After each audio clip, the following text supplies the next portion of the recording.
Bueno, pues buenos días a todos y bienvenidos a la mesa redonda, la última de este 17º Foro de Auditoría del País Vasco, que hemos titulado Los retos de la auditoría en la coyuntura del cambio actual.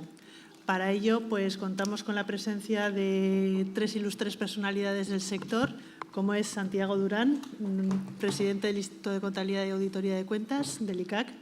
Buenos días, Santiago. Gracias por acudir nuevamente a esta cita anual. Contamos también con la presencia de Emilio Álvarez, presidente del Registro de Economistas Auditores del Consejo General de Colegios de Economistas, y de Víctor Alión, presidente del Instituto de Censores Jurados de Cuentas de España. Buenos días a los tres. Bueno, la verdad es que nos han dejado poquito tiempo para esta mesa debate.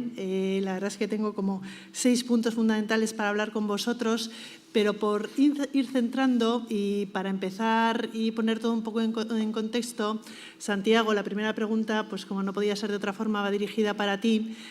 Muy brevemente, por favor, para luego tener la oportunidad de comentarlas también con Emilio y con Víctor, ¿cuáles son las principales preocupaciones y prioridades en las que estáis trabajando en el ICAC? Madre mía. Bueno, primero, agradecer la invitación. Siempre es un placer venir al País Vasco y sobre todo a estas jornadas, que me tratáis siempre muy bien y además yo creo que son de las que tienen más participación y podemos compartir puntos de vista muy importantes, las prioridades. Yo diría que lo inmediato que tiene el ICAC yo lo calificaría como continuidad.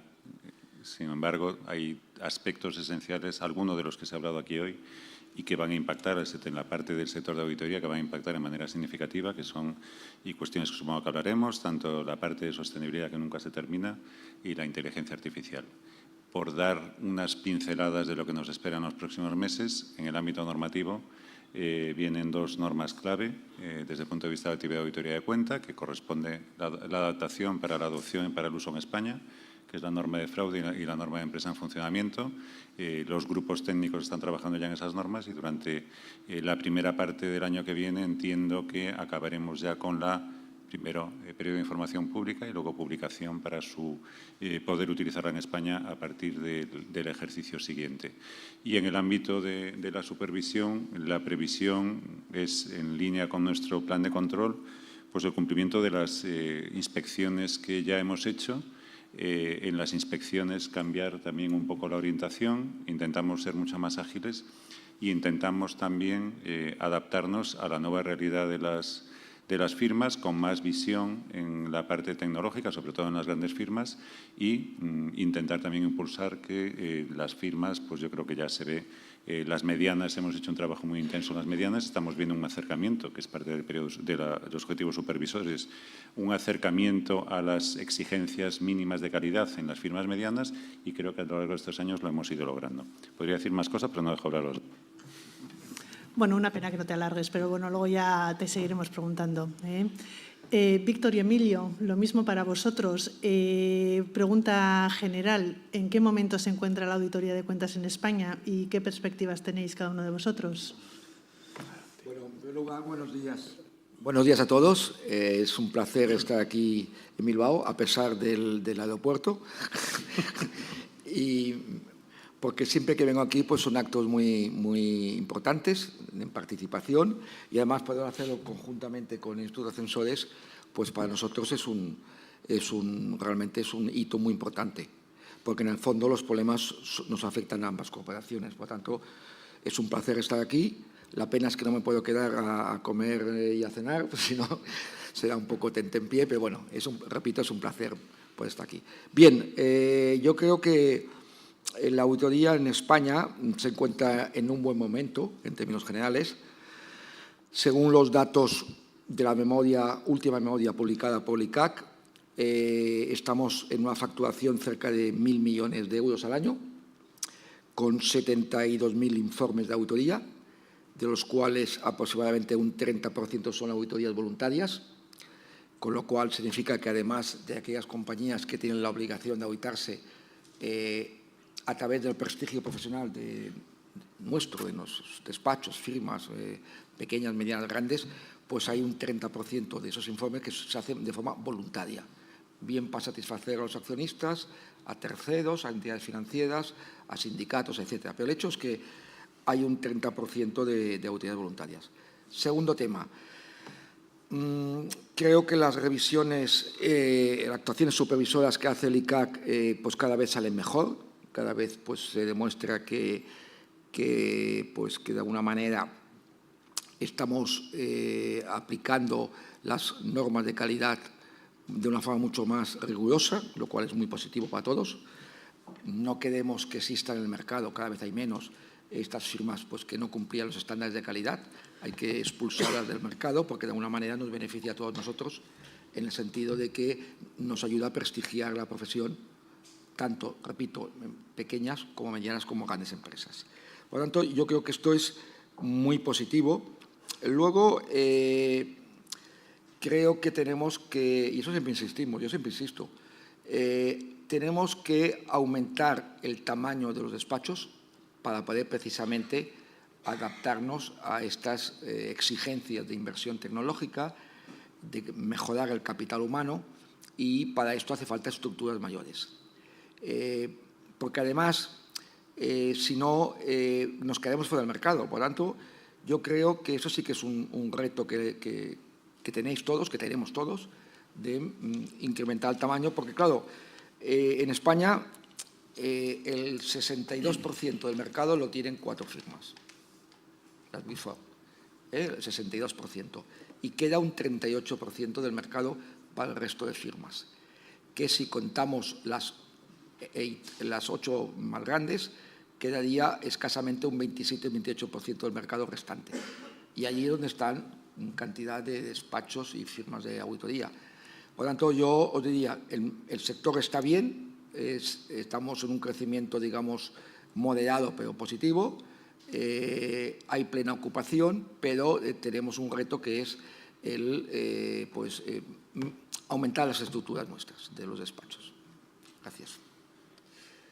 Me toca, ¿no? Buenos días. La verdad es que da gusto ver también caras que nos vimos por última vez en el Congreso del año pasado, y la verdad es que es un gusto poder estar aquí otra vez con vosotros.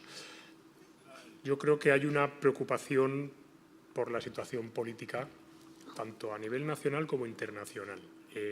A nivel nacional no os cuento nada nuevo, y a nivel internacional también los vaivenes, por ejemplo en Europa, que se están produciendo con la regulación, pues preocupan, porque al final no sabemos cómo van quedando las cosas. Me estoy refiriendo, por ejemplo, al tema de sostenibilidad, de ómnibus y demás. En toda esta situación de incertidumbre no hay ganadores, está claro que acabamos perdiendo todos, y desde el Instituto estamos intentando pues, mantener el diálogo y la actitud cordial y constructiva con las diferentes fuerzas políticas, con los diferentes actores, ministerios y demás involucrados, para intentar acercar posturas, como puede ser, por ejemplo, en sostenibilidad y demás. Yo creo que esta situación política, o sea, de incertidumbre, gracias a Dios, por las cifras que estaba comentando Emilia hace un momento, creo que no está afectando demasiado al sector. A nivel de instituto, por completar algunas de las cifras que dabas, estamos viendo que el nivel de sellos que estamos poniendo y que estamos vendiendo en el año 2025 es ligeramente superior al del año 2024, y todavía tenemos algo de año. Por lo tanto, creo que a nivel de facturación y de empleo en el sector, pues creo que podremos otra vez este año 25 volver a tener un año de récord. No nos podemos tampoco dormir en los laureles, o sea, porque todavía tenemos retos, como seguro que vamos a ir comentando después. Un poco a largo plazo, yo creo que donde tenemos el principal reto es en la gestión del talento. Por un lado, en la atracción.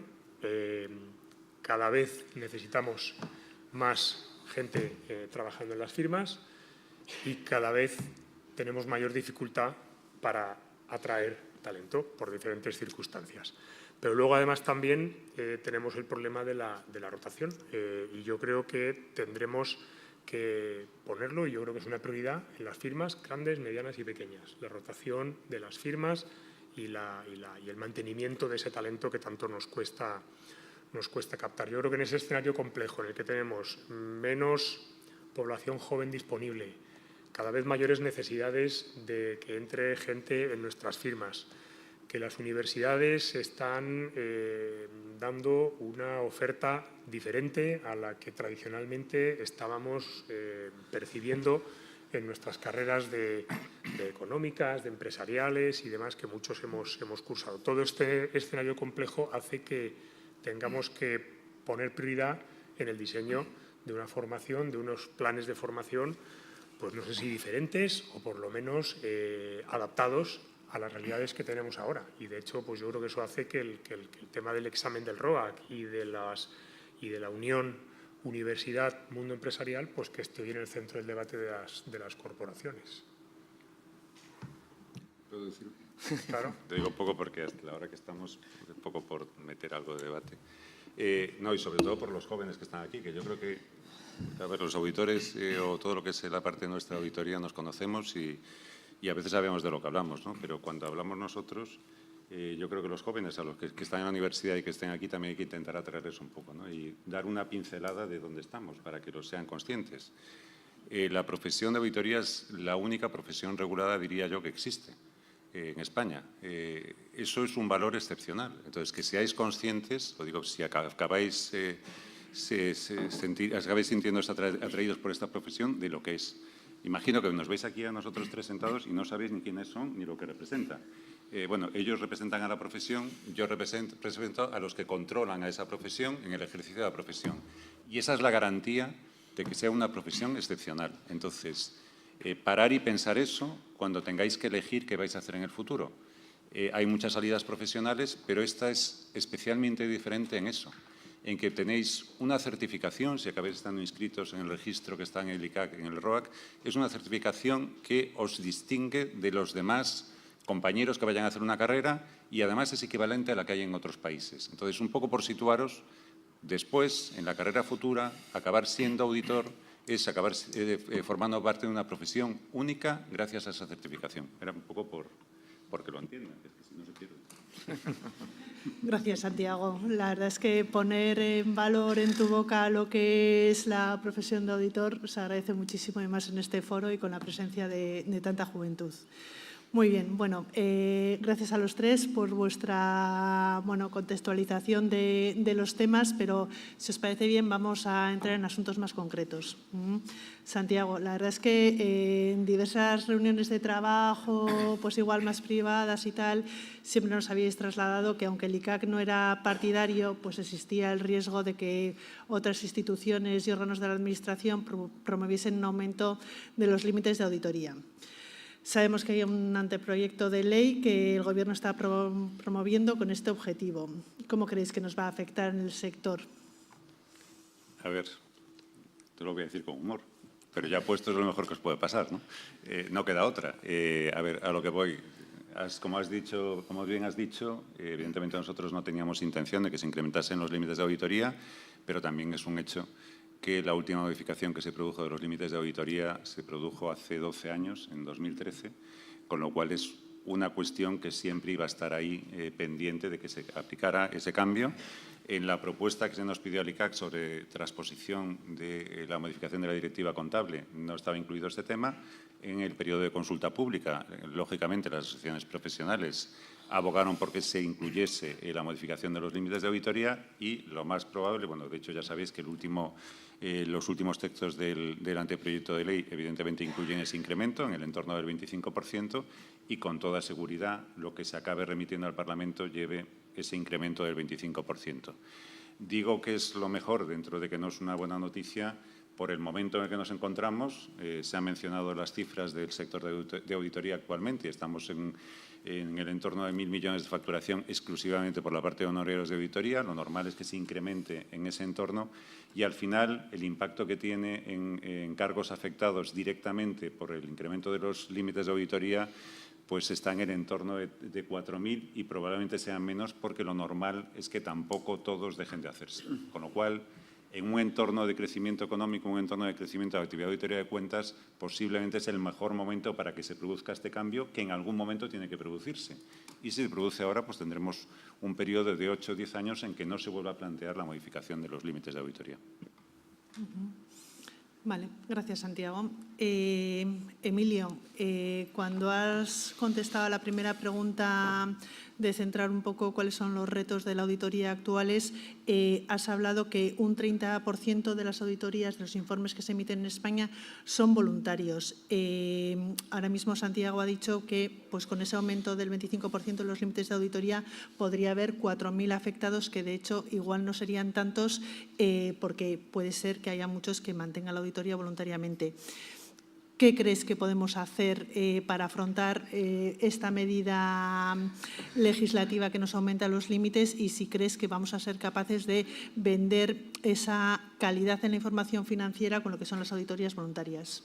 Bueno, primero, gracias Mercedes por la pregunta. En primer lugar, vamos a situarnos un poco en el contexto y luego te digo un poco lo que, en mi opinión, se puede hacer. Vamos a ver, desde las corporaciones, tanto censores como el REA, en su momento se hicieron alegaciones a este proyecto de ley. En dos ocasiones, porque hubo dos informaciones públicas. Por tanto, en la primera y en la segunda hicimos las corporaciones alegaciones y luego posteriormente hicimos una reunión con la subsecretaria de Economía actual, que también estaba Víctor y también estaba el presidente del ICAC, y en la cual le expusimos nuestra opinión de que entendíamos que no era necesaria esta actualización, entendemos que no es necesaria esta actualización. ¿Por qué? Pues porque las empresas en España ya están habituadas a auditarse, las que tienen que auditarse, no hay problemas en cuanto a que haya un rechazo a la auditoría de cuentas, al contrario, esto ha ayudado a la transparencia para las instituciones públicas, para los accionistas, para los terceros y, por tanto, ya es un tema asumido por la sociedad. Por tanto, entendíamos que no era necesario este cambio. En segundo lugar, tal como está el contexto político en España, no sé si se llegará a aprobar o no se llegará a aprobar, porque realmente en este momento es difícil de poder prever lo que sucederá. Esto ya es un tema ajeno a nosotros, pero está ahí la realidad, que es la que es. Estas cifras que ha dado el presidente del ICAC de que podía afectar a 4.000 o 5.000 informes de auditoría, ojalá sea así. En mi opinión son un poco optimistas, pero bueno, ojalá sea así. En cualquier caso, nuestra labor es intentar convencer a aquellas empresas que se auditaban y que dejarán de auditarse, pues que lo sigan haciendo, ya que el valor añadido que aporta la transparencia, el valor añadido que aportamos al rigor contable y de la emisión de las cuotas anuales de los estados financieros, pues realmente les compensa el coste pequeño que representa hacer la auditoría, porque todo esto nace de una, ya lo dije, entonces nace de una reclamación de algunas patronales, sobre todo la más importante, que piden al Gobierno que, un poco por el espíritu nuevo que hay en Europa ahora, en la Unión Europea y a nivel mundial, se eliminen cargas burocráticas y administrativas. El Gobierno es receptor de esta petición, porque es así como nace, y se hace esta actualización que dice, bueno, es el 25% porque la inflación acumulada que hay desde que los últimos parámetros que se actualizaron. Y, por tanto, esto nace así. En definitiva, entendemos que es necesario, pero ya que una vez que se va a producir, es una labor nuestra intentar pues, que afecte lo mínimo posible al sector. Víctor, ¿coincides un poco con el análisis? Sí, principalmente sí. Por aportar algún dato más, efectivamente hemos hecho intentos de hablar con las diferentes, pues con el ICAC, con el Ministerio, con partidos políticos, para intentar convencerles de que el enfoque con el que se está haciendo esta norma es un error de partida y es considerar, como decía Emilio, una carga administrativa a la auditoría, cuando la auditoría, es una inversión, tiene que verse así.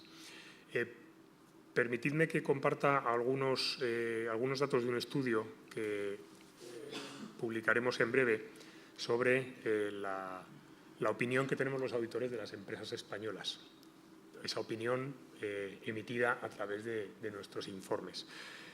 A las salvedades les hemos llamado en ese informe incidencias para que se entienda mejor fuera, ¿vale? Entonces, el número de informes hacemos una comparación del año 2015-16 con el año 21-22 o 22-23, que es el que ha salido. O sea, tenemos esos 6-7 años de diferencia. Esa actualización del estudio lo que nos muestra es que de un 68 hemos pasado a un 76%, se ha incrementado sensiblemente el número de informes con opinión limpia. Eso quiere decir que la calidad de la información financiera mejora cuando auditamos las cuentas. Si hacemos una separación por comunidades autónomas y me centro en el País Vasco, pues el volumen de informes con auditorías, pero con auditorías con incidencias, se ha mantenido prácticamente igual. Creo que ha aumentado medio punto, de un 14,5 a un 15 o algo así, pero lo importante quizá aquí es que el País Vasco mantiene el primer puesto del ranking con el volumen de incidencias en sus informes de auditoría más bajas, con lo cual pues yo creo que es un indicativo de que el tejido empresarial en el País Vasco pues está funcionando bien y están poniendo esfuerzos en que de verdad la información financiera refleje la realidad de la salud de las empresas. Claro, luego hacemos, por ejemplo, un análisis por tamaños. Entonces vemos que en las empresas grandes pues ha disminuido, no me entretengo en cifras, pero ha disminuido el volumen, el número de empresas con incidencias. En las empresas medianas ha disminuido algo el número de empresas con incidencias, pero en las empresas pequeñas, que es donde lo traigo a colación este estudio ahora, ha aumentado un poquito el número de porcentaje de empresas pequeñas que tenían salvedades o incidencias respecto a hace 6 años. Claro, si analizamos esto y observamos que el volumen de empresas pequeñas, el volumen de nuevas auditorías, que al final son empresas pequeñas que han llegado a auditarse, a sobrepasar los límites, ha sido de más 10.000 en este periodo de 6 años, lo que observamos es que si estas empresas pequeñas, que todos sabemos, todos hemos auditado empresas pequeñas que empiezan a auditarse y sabemos que por diferentes motivos de óptica fiscal más que contable, por controles internos más deficientes o por diferentes motivos, suelen ser más propensas a tener más salvedades y suelen necesitar más nuestra ayuda que las empresas que ya llevan unos años auditándose. Entonces, subir los límites y dejar a este alto volumen de empresas que está accediendo a proporcionar esa información financiera fiable, les dejamos fuera, pues yo creo sinceramente que será un paso atrás. Vamos a hacer lo posible, pero también es verdad que por los mensajes que estamos recibiendo es difícil que no prospere la medida. Una cosita. Vale. Pero rapidito. Perdón, sí. No, sobre el dato de las salvedades en el País Vasco podría pensarse otra cosa, sobre todo desde el punto de vista del supervisor, pero como estamos de viernes no lo voy a decir. En fin, es un poco malicioso este chico, pero bueno. Bueno, para mí la conclusión, al hilo de lo que comenta Víctor, es que al final la salud financiera de las empresas auditadas es bastante mejor que las que no lo son. Porque aunque haya aumentado el número de salvedades en el País Vasco, igual es que los auditores somos muy rigurosos y eso si les hace pensar a las empresas. Que en el resto del país. ¿Vale? Bueno, vamos a cambiar un tema a otro tema, totalmente diferente. Yo creo que en este año un tema muy novedoso ha sido la llegada con cierto retraso respecto a otros países de los fondos de inversión al mundo de la auditoría. ¿Vale? ¿Cómo veis esta tendencia que entren los fondos de inversión en las empresas de auditoría? ¿Creéis que va a ir a más? ¿Os preocupa? ¿Cómo veis este punto? ¿Empiezo yo? Sí, claro. Vale.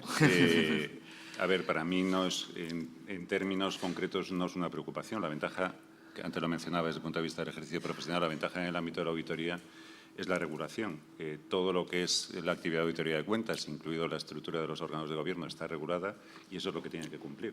Las exigencias de cómo se tiene que realizar el trabajo de auditoría también está regulado y eso lo tienen que cumplir sea quien sea el accionista dentro de lo que es una sociedad de auditoría. Por lo tanto, desde el punto de vista del supervisor, en este caso del ICAC, de lo que se trata es que cumplan con el marco normativo que les resulta exigible a las firmas, sea cual sea su estructura de propiedad y sea cual sea los integrantes de los órganos de gobierno de esas entidades. Dicho eso, creo que desde el punto de vista del funcionamiento del mercado de auditoría de cuentas en España, dado el nivel de concentración, que no es que sea ni malo ni bueno, pero la posibilidad de competir con ello parece muy complicada para las firmas de tamaño mediano si no disponen de fondos. Y la única forma de disponer de fondos para esas inversiones, que yo creo que son inversiones que van a tener que hacer todas las firmas de auditoría.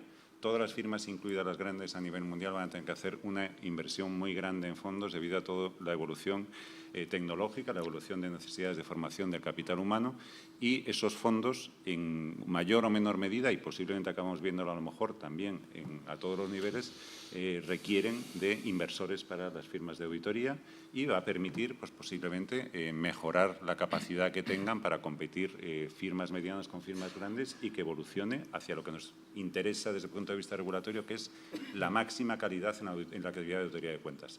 Vigilar, lógicamente, nos va a corresponder vigilar desde el punto de vista del ICAC cómo va evolucionando esto, cómo va evolucionando la relación entre crecimiento y calidad del trabajo que se está realizando, pero, insisto, creo que puede mejorar el funcionamiento del mercado de auditoría de cuentas. Víctor, ¿cómo lo veis? A ver, yo lo vería como algo, bueno, lo veo como algo normal. Como decías, en otros países europeos, en nuestro sector, ya han ido aterrizando con más prisa que en España. Y luego, por ejemplo, antes del verano teníamos una reunión con el presidente de la CNMV y nos comentaba su preocupación desde el punto de vista de regulación del número de empresas. Estaba disminuyendo el número de empresas que estaban saliendo a cotizar al mercado. Y ellos lo achacaban, pues, a la entrada de los fondos en el tejido empresarial, que se percibe quizá por parte de las empresas como un socio menos tedioso que el mercado, ¿vale? Entonces, si ha entrado en el sector nuestro en otros países, si está entrando en nuestro país, en otros sectores, pues yo creo que, vamos, es normal y debemos verlo como algo normal que entren en el sector de la auditoría. Lo que sí que es importante es que se vea como la única opción. Y yo creo que desde el Instituto estamos fomentando el que coexistan los fondos de inversión, la posibilidad de que entren fondos de inversión con otras formas de desarrollo de las firmas, porque tampoco creo que sea bueno que tengamos necesariamente que ir todos por esa vía, porque no tiene por qué ser la voluntad de determinadas firmas. Entonces, el que pueda haber alianzas estratégicas, el que pueda haber otras fuentes de financiación alternativa, el que pueda haber alianzas tecnológicas, es decir, que las firmas cada una tenga los medios que estén a su alcance y que estén disponibles para, por supuesto, hacer esas inversiones en I+D, en inteligencia artificial, en talento, en formación, que esas sí o sí todas las firmas vamos a tener que hacer.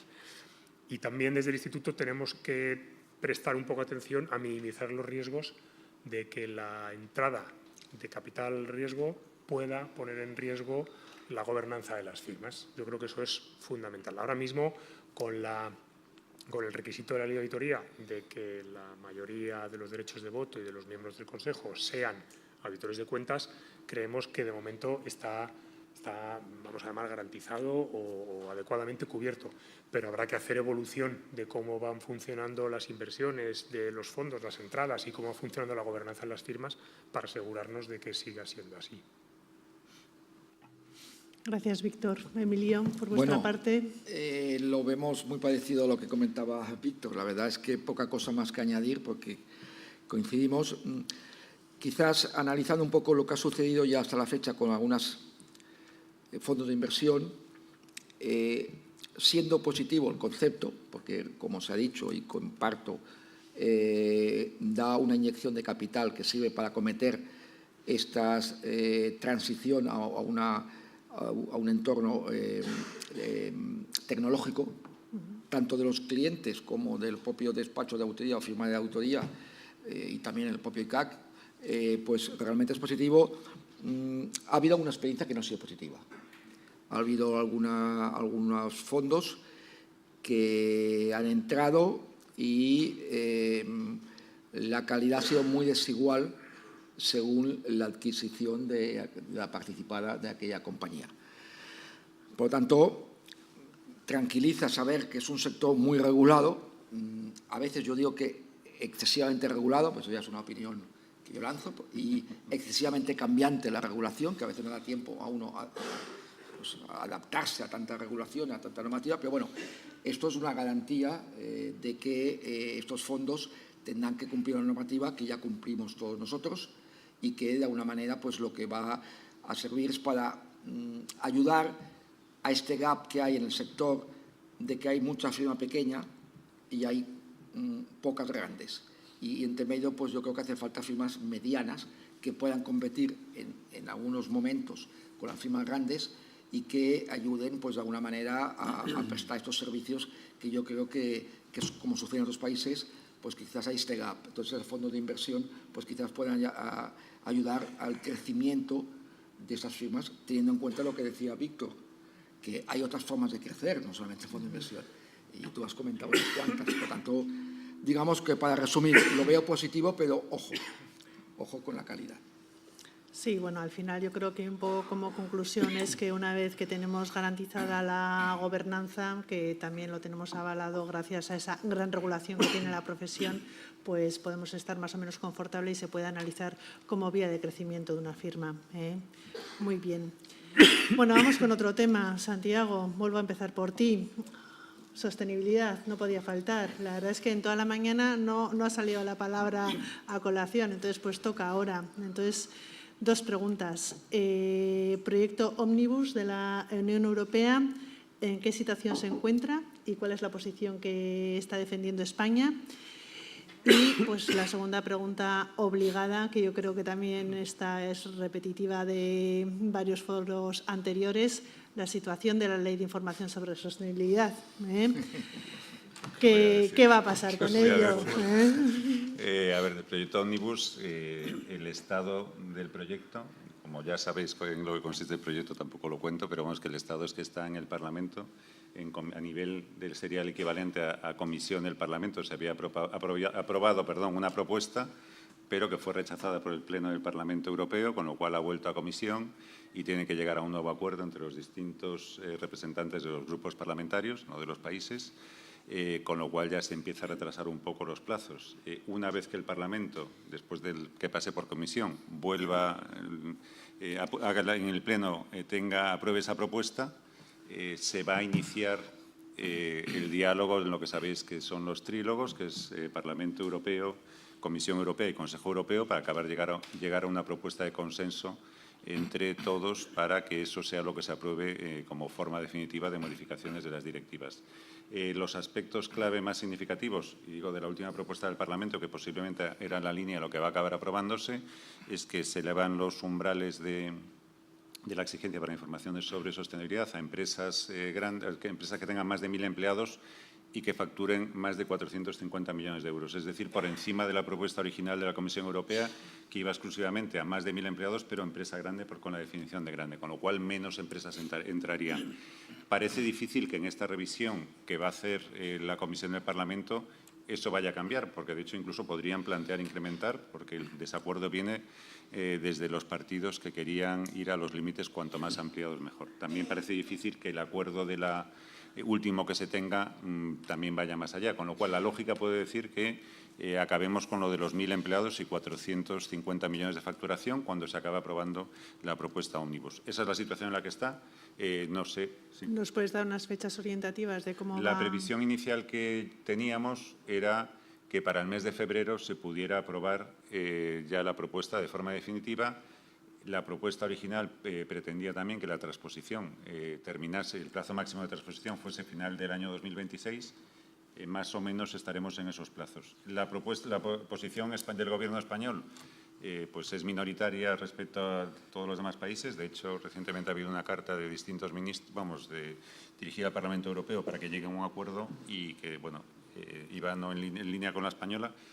Y la propuesta inicial española era ni siquiera ir a los 1.000 empleados, sino quedarse exclusivamente en empresas grandes, con lo cual no parece que la cosa tenga muchas opciones de que se cumpla los deseos del Gobierno español, y parece más bien ir hacia el tema de lo que estamos hablando, que es, bueno, se ha mencionado previamente, esto está vinculado a todos los deseos a nivel europeo de simplificación normativa, de menos exigencias, y es a corto plazo lo que nos espera. Entonces, lo más probable es que en esa línea esté la propuesta definitiva del ómnibus. A nivel local, pues la ley lleva un año en las Cortes.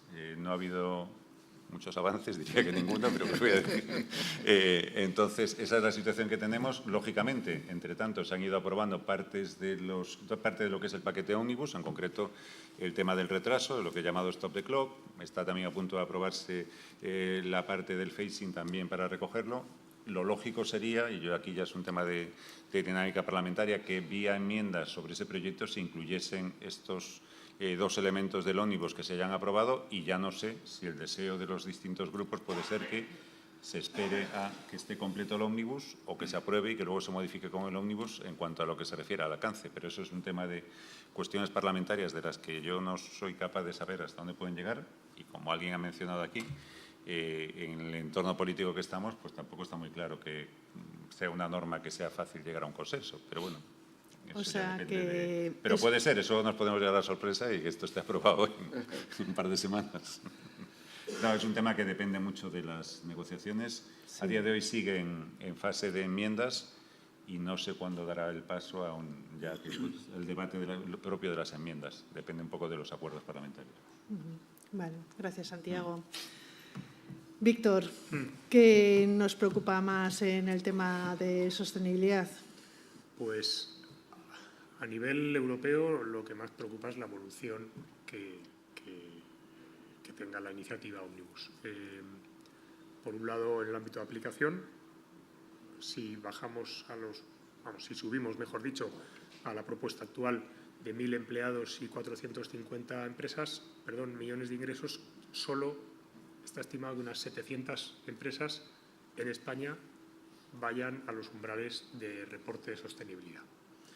Claro, yo creo que esto es un paso atrás para esa voluntad en Europa de que seamos una economía sostenible, porque si no vamos a poder medir la evolución de la gobernanza, si no vamos a poder medir el cambio climático, el efecto del cambio climático, y si no vamos a poder medir cómo ha mejorado la equidad en las firmas, porque solo vamos a tener a 700 firmas extrapolando las cifras a Europa, pues las que sean, pero que no va a ser un número significativo, pues lo que no se puede medir no se puede cambiar y no podremos avanzar. Por lo tanto, yo creo que ese es un problema.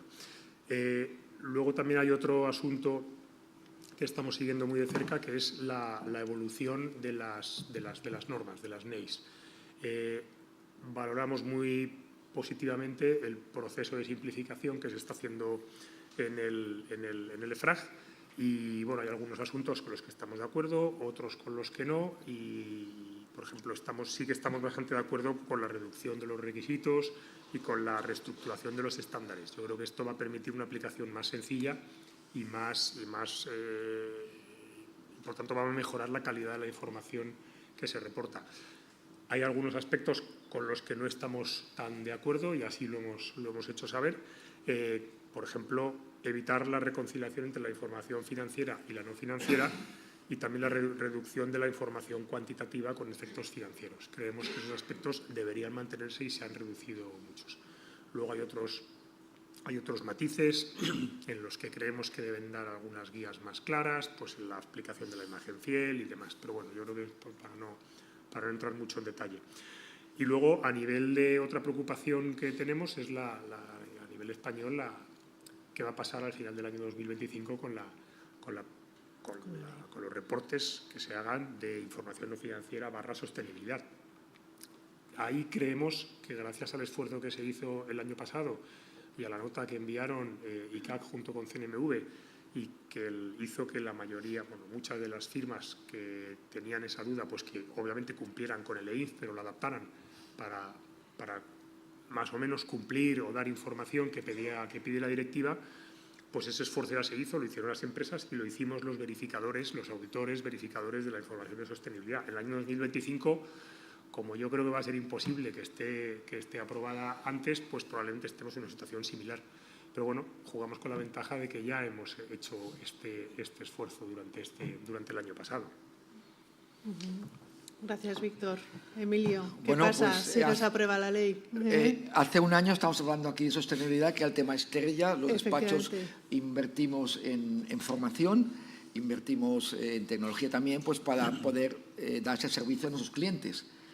Ahora se ha frenado todo esto por causas políticas, digamos, europeas, porque la realidad es que los vientos, como se ha dicho, que corren en Europa es en sentido contrario a lo que hablamos hace un par de años. Es decir, ahora vamos a menos afectación a empresas, antes íbamos a más afectación. Y bueno, nos encontramos un poco en esa situación. De todas maneras, no olvidemos, y lo comentaba Víctor también, que en este momento está vigente una ley que afecta al estado de información no financiera. Estamos pendientes de una transposición de una directiva anterior. Y ahora se habla de la ley Omnibus. Por tanto, afortunadamente, esta norma que impulsó el ICAC y que apoyó Comisión Nacional del Mercado de Valores, pues aclara un poco la situación, pero a veces parece que no hay norma de sostenibilidad. Sí que hay una norma, que es el estado de información no financiera, que está vigente. Tengámoslo, y que contempla la verificación. Tengámoslo presente esto. Entonces, ¿qué hay que hacer? Hombre, lo ideal sería que ahora se adaptara la transposición de la directiva comunitaria a la anterior y luego vamos a la ley Omnibus. No sé cómo va a quedar, pero hablando con patronales, están haciendo un lobby a nivel europeo en la línea, a través de los partidos encauzado a través de los partidos políticos, pues para que estos límites que afecten al mínimo posible de empresas, porque para muchas, incluso para empresas cotizadas, no del IBEX 35, pero de otro tipo, pues resulta muy complejo la obtención de cierta información para cumplimentar los estándares de las normas, las NEIs, de técnicas de sostenibilidad. Y por tanto, yo no soy muy optimista en el sentido de que vaya a afectar al mercado que esperábamos hace un año que iba a afectar, y me voy más en la línea de estas 700 que hablábamos. Y bueno, pues a esperar acontecimientos, pero se ha dicho y lo repito, la situación política en España no es para que se aprueben muchas leyes en las Cortes, la verdad. Esta es la realidad. Si me permites, añadir un punto, y es que estamos intentando, a través de Accountancy Europe, de la organización europea a la que pertenece el Instituto, el que se pueda introducir en los cambios europeos la posibilidad de que los Estados miembros puedan poner unos límites inferiores. Ahora mismo entendemos que la redacción actual no lo permite, por lo tanto los que se aprueben son los que tienen que aplicar, pero bueno, estamos luchando, es pronto para saber cómo saldrá, pero para que se permita a los Estados miembros poner estándares aplicar estándares más bajos, y en España hemos aplicado unos estándares relativamente bajos y por eso hay muchísimas empresas que están reportando información no financiera. No sé si tenemos que llegar a unos niveles tan bajos, pero de los niveles de información no financiera a los estándares de 1000 empleados, pues hay un trecho muy largo. Sí, la verdad es que cuando se empezó con el estado de información no financiera se vio pues que las entidades afectadas podían ser alrededor, creo que la estimación que se hizo inicial fue entre 4.000 y 6.000, ahora estamos bajando a 700. El descenso es demasiado significativo. Además, yo creo que también hay un problema con esas 700 empresas, y es desde el punto de vista de los verificadores, de los auditores y verificadores de la información de sostenibilidad. Hace falta invertir, todas las firmas tenemos que invertir por apostar para formarnos, para tener equipos que podamos verificar esa información de sostenibilidad. En la medida en que solo sean 700 empresas y además sean 700 empresas, vamos a llamar las 700 empresas más grandes, no digo nada nuevo si muy probablemente solo los auditores más grandes van a tener acceso a ese volumen de firmas, con lo cual los auditores medianos, y ya no digo los pequeños, pues van a tener serias dificultades para simplemente analizar si les compensa la inversión en convertirse en verificadores de sostenibilidad si no hay un volumen suficiente de mercado. Con lo cual, tampoco creo que esa medida, además de que no es buena en el sentido de la sostenibilidad en general, que creo que para el sector globalmente considerado, pues tampoco es buena. Sí, para dar un poco de optimismo dentro de este pesimismo, si me permites, Mercedes. Sí, os permito. El ruido que se ha hecho en los últimos años en materia de sostenibilidad y que ha llevado a confusión al sector qué directiva es la que está vigente, cuál se va a transponer. Bueno, un poco este ruido ha hecho que muchas empresas que no están afectadas voluntariamente se sometan, aunque sea de una forma light, a elaborar informes de sostenibilidad y, en su caso, verificados. Nosotros mismos, hablo de mi firma, tenemos casos que voluntariamente ya nos han pedido informes y también nosotros hemos ofrecido este servicio. Y algunas pues realmente le han visto la utilidad, que aunque no era por marco normativo, sí que han visto la utilidad que era de cara a la imagen frente a terceros, proveedores, clientes, etcétera. Y por tanto ahí tenemos un camino, ya que hemos hecho una inversión estos últimos años en capital humano y en tecnología, pues al menos intentemos convencer dentro de la medida a los clientes que podamos de que voluntariamente se sometan a esto, con la visión de que llegará un día que les obligarán, si no a corto plazo por la ley Omnibus, pero a medio plazo les puede afectar directamente. Gracias. Gracias, Emilio. Bueno, hoy contamos con bastante gente joven aquí en el auditorio y la verdad es que entiendo que bastantes de ellos también optarán a presentarse a la prueba de acceso del examen del ROAC. Unos valientes. ¿Cómo va a ser esta convocatoria? ¿Qué nos puedes contar, Santiago? Hace un par de años se cambió la forma, 2 bloques separados, hay un poco más de tiempo también para la parte de contabilidad. ¿Qué nos puedes adelantar del examen?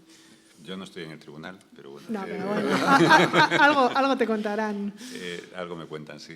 A ver, que solicitudes hay un poco menos que el año anterior, eso sí que es lo primero que podría contar. Como bien has dicho, y para intentar ayudar a los examinandos, se ha ampliado 1 hora en el área de contabilidad. Y yo creo que lo que es más importante y para lo que ha servido, dentro de lo malo, para quienes lo han sufrido, pero las 2 últimas convocatorias, ha servido de un toque de atención sobre la parte de contabilidad. Yo creo que lo tenían a nivel, sobre todo de las firmas, un poco olvidado en cuanto a la formación, porque el día a día pues, te lleva por delante. Y esto nos ha hecho ver a todos que tenemos que dar una vuelta a todo lo que es la formación que tenemos, que tienen los auditores, no solo los que se van a examinar, sino en global, en todo el mercado de auditoría, en la parte de contabilidad.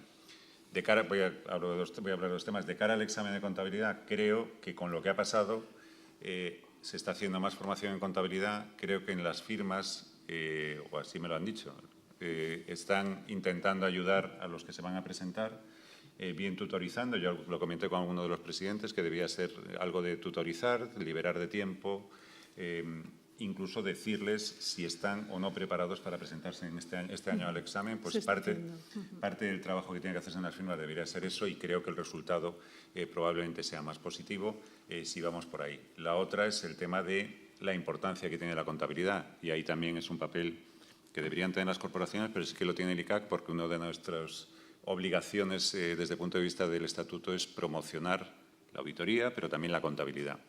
Creo que nos hemos olvidado un poco de lo importante que es la contabilidad. Y de hecho que a veces, incluso cuando oyes hablar de temas de inteligencia artificial, que no digo que no sea así, pero que lo que no podemos olvidarnos es de que el fundamento de todo para nosotros, para los auditores, está en la información financiera, también la de sostenibilidad, pero sobre todo en la información financiera, y eso requiere de conocimiento. Entonces todos tenemos que ser conscientes de que hay que formarse más en contabilidad, hay que darle la importancia que tiene la contabilidad. Son muy importantes la formación, muy importante la formación en normas de auditoría, en valoraciones, en otra serie de aspectos, pero lo que nos hace diferente, lo que hace diferente al auditor es el conocimiento contable de las empresas, en el sentido amplio de la contabilidad. Entonces yo creo que también eso va a ser importante para que entre todos seamos capaces de prestigiar la contabilidad.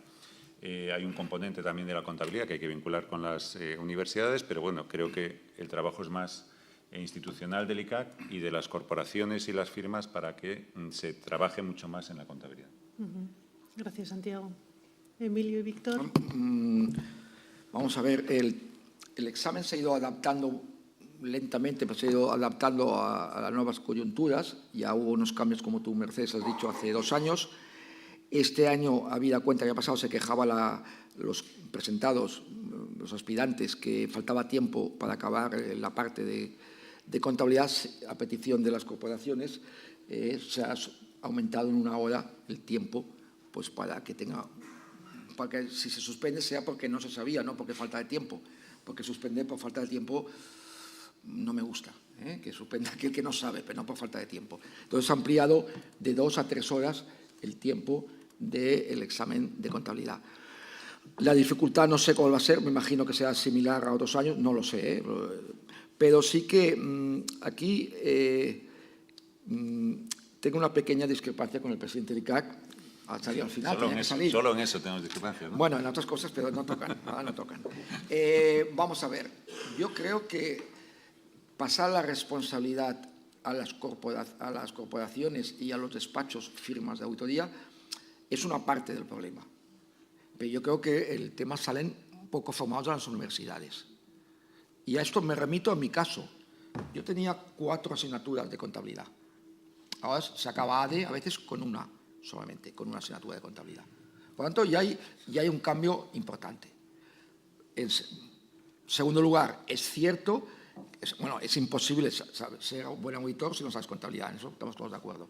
Sí que es cierto que nos habíamos enfocado tanto en las firmas como en las corporaciones más hacia la auditoría que hacia la contabilidad. Esto ya en el caso del REA, hablo del REA, se ha subsanado totalmente y se ha ampliado la oferta en materia de contabilidad de una forma drástica. Y yo diría que se ha duplicado la formación en materia de contabilidad que dábamos antes y la que damos ahora. Ya pensando no solo en el examen, sino pensando en la formación pues de las personas que se dedican a la contabilidad, a la auditoría, quieran ser luego presentadas al examen o no presentadas al examen. Y en tercer lugar, las firmas también se ha tomado como un toque de atención, pues que quizás cuanta más jerarquía hay, más distribución de funciones y más tecnología, a veces se sabe menos contabilidad. Un poquito. Ves un trocito de aquella empresa y a veces ni lo ves, pues está la caja negra que decíamos antes. Por lo tanto, yo creo que todos los colectivos, tanto universidad como corporaciones profesionales, yo hablo menos de REA, y también las firmas de auditoría, hemos reaccionado ante el desastre que fue, perdonadme que utilice esa palabra, porque aprobar el 16% de los presentados en contabilidad, pues me parece muy poco, la verdad. Pues hemos tomado, yo creo, conciencia para mejorar esta formación. También hemos analizado si el examen es excesivamente difícil o no es excesivamente difícil. Eso también es un tema que hay que analizar. Es un papel del tribunal. Yo no formo parte del tribunal, pero es un tema también para... Había estado en el tribunal, he estado en cuatro ediciones. Y todo esto nos ha de hacer para ver... Este año va a ser muy importante el resultado. Va a ser muy importante. Porque la cifra de presentados no es únicamente en base a los suspendidos que ha habido. También es en base a las, digamos, vocaciones que hay en ser auditor de cuentas. O sea, no solamente es por suspensos, también las vocaciones.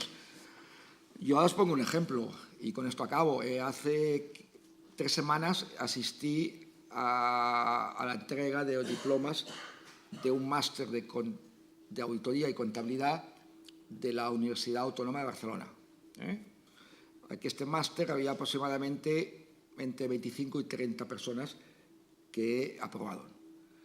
Ante mi sorpresa me quedé que de estos presentados había vamos a poner unos 20 personas que eran latinoamericanos.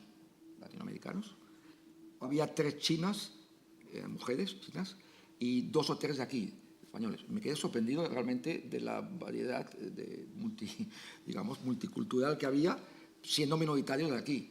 Y entonces yo pregunté un poco y realmente me decían los coordinadores del máster que notaban que había una caída, no solamente en la auditoría, sino en carreras tecnológicas, o sea, en cuanto a vocaciones. Lo pongo sobre la mesa. Por lo tanto, el tema es mucho más profundo que si suspenden muchos o suspenden pocos en el examen. Nada más. Sí, Víctor.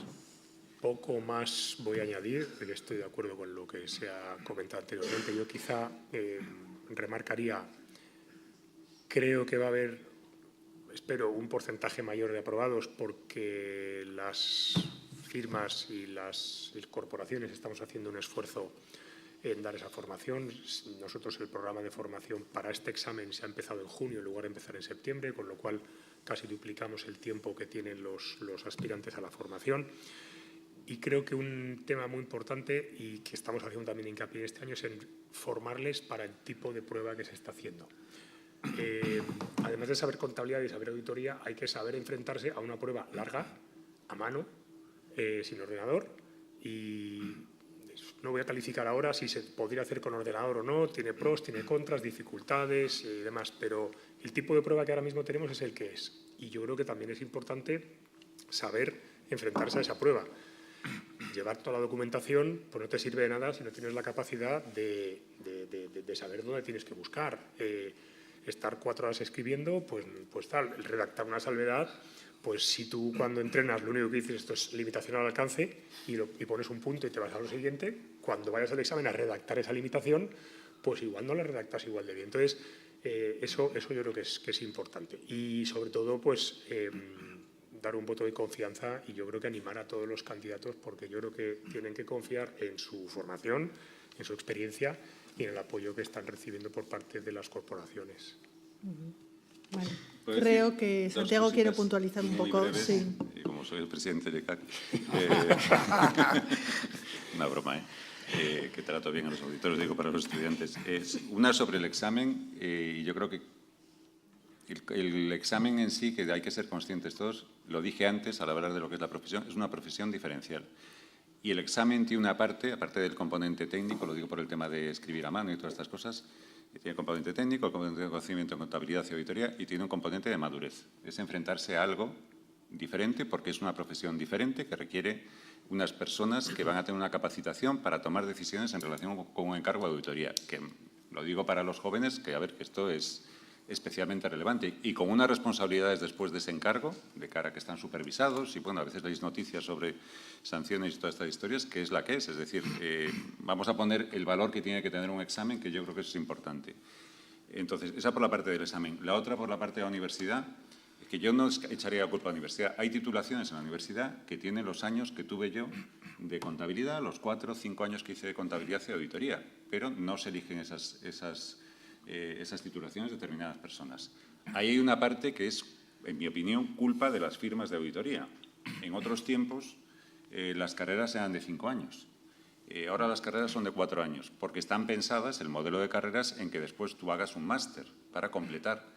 Si vas a ir al ámbito de auditoría, hay máster de auditoría. Cada vez hay menos alumnos en los máster de auditoría porque las firmas, sobre todo las grandes firmas, acuden a los recién titulados. Muchos de ellos no suficientemente maduros, no lo digo en mal sentido, como para plantearse por qué empiezan. Antes nos explicaron de forma muy bien explicado todo lo que es el trabajo después que hacían cuando entraban a auditoría las 2 personas que estaban en la mesa, pero no todo el mundo sabe dónde se mete. Y toda esa gente que están captando se decepciona muchas veces porque realmente no sabían dónde se metían, porque les faltaba formación y madurez para meterse en una firma de auditoría. Ese es parte del problema. Se capta mucha gente que no está preparada, posiblemente, porque aún no sabe dónde se mete. Porque la idea de la formación que había con los planes anteriores es la que decía, carreras de 4 años con formación posterior a través de los másteres. Creo que eso también es parte del problema de lo que tenemos por la falta de formación y conocimiento en contabilidad. Y ya está. Bueno, gracias, Santiago. Intentaremos solventarlo en las firmas. Eso. Bueno, no os peleéis tanto porque llevaros a la gente demasiado pronto y dejar que se formen bien. Bueno, también es verdad, también es verdad. O si no, interiorizar esa formación, también puede ser la otra vía. Bueno, muchísimas gracias a los 3. Me voy a quedar con algunas de vuestras afirmaciones para resumir un poco esta mesa. Estamos ante un sector saludable. Los fondos de inversión parece que han venido para quedarse. Parece que tenemos resuelto el problema de la gobernanza. La sostenibilidad sigue siendo la gran incógnita. No vamos a decir otra cosa. Respecto al ROAC, pues esperemos que los nuevos aspirantes sea más accesible esta prueba y la verdad es que haya más aprobados, pero sobre todo me quedo con un titular que la verdad es que nos lo ha facilitado Santiago, y es que somos una profesión única. Para mí es lo más importante de todo el foro de hoy. Por mi parte, vamos un poquito fuera de tiempo, entonces simplemente volver a agradeceros a los tres vuestra presencia y agradecer al resto de ponentes su participación en este foro. Asimismo, agradecer la presencia de todos los auditores que estamos aquí en esta sala y los jóvenes que tienen su interés en desarrollar su carrera profesional en el mundo de la auditoría. Y, por supuesto, a los organizadores del foro, que cada año hacen posible que nos sigamos reuniendo en esta jornada. Y nada más, gracias por vuestra presencia y ahora mismo me indican que ya está preparado el cóctel, así es que podemos seguir hablando sobre estos temas. Gracias. Gracias.